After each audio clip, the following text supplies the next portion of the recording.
Now it's time to fire up one of the most attention-grabbing naked bikes we've seen in a long time, the KTM 990 Super Duke.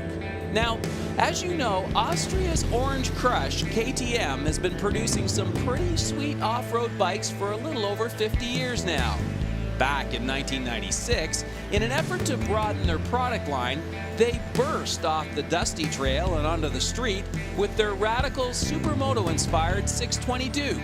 Basically, it was a big single-cylinder dirt bike with lights and slicks, and it was fun. Now, fast forward just a little over 10 years, and it turns out Baby Duke's been eating his Wheaties. Super Dukes, powered by a liquid-cooled 999cc dual overhead cam 4-valve 75-degree V-twin. Claimed to produce some 120 horses, the fuel-injected 6-speed block is mated to the good stuff. A chrome moly frame with a fully adjustable 48mm WP fork that sports twin 320mm discs and Brembo monoblock radial-mounted calipers. Looks good on paper, even better in the flesh. But since the Super Duke has twice the number of cylinders over its baby bro, the Duke, we wondered, does it deliver twice the amount of fun? Well, we posed that very question to this week's guest road tester, Chris Chapelle. Well, Chris, I think if you grab a dictionary and look up the word hooligan, this bike is there. There's a photograph of this bike sitting there. Oh, I think so. My first impression of this is, you know, it reminded me something out of a Mad Max movie. Yep. That kind of mean-looking, sharp bike that can do a lot of stuff that motorcyclists perhaps aren't supposed to do. Yeah, definitely got the look. I mean, it looks like it's aggressive and going fast just sitting here.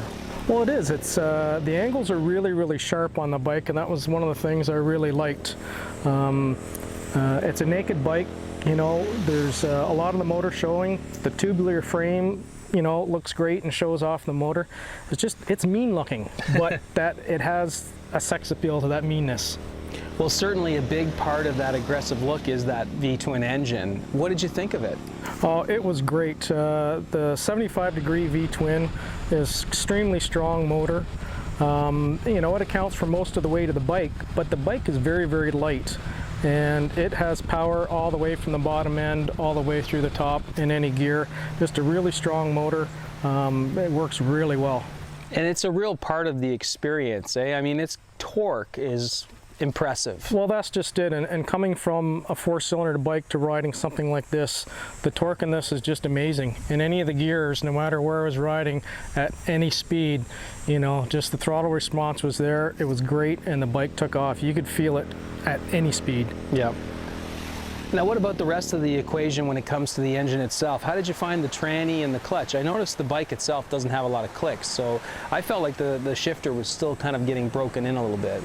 A couple times I had problems just because I wasn't quite forceful enough, and that might be the one little drawback, it being brand new, is that I maybe needed to force it a little bit more to shift, but it worked really well for me. The clutch was great, and you know, probably as the bike gets roaring in, it'll be a little bit smoother. Not that it wasn't to begin with, but it'll just work better and better. Yeah, I guess it felt a little tight, but I looked at the clicks and went, well, that explains it. Definitely a torque monster. What about its stopping power? I mean, those brakes look like they've got everything you need. You know, that was one thing I found a little bit deceiving. They did look like there was going to be a little bit more responsiveness to them, and I found that, you know, the front brakes, it took a little bit to get them kind of activated. You know, they were very progressive the more I squeezed. But at the first, if you were wanting some instantaneous, you know, sharp response, it wasn't quite there. Right.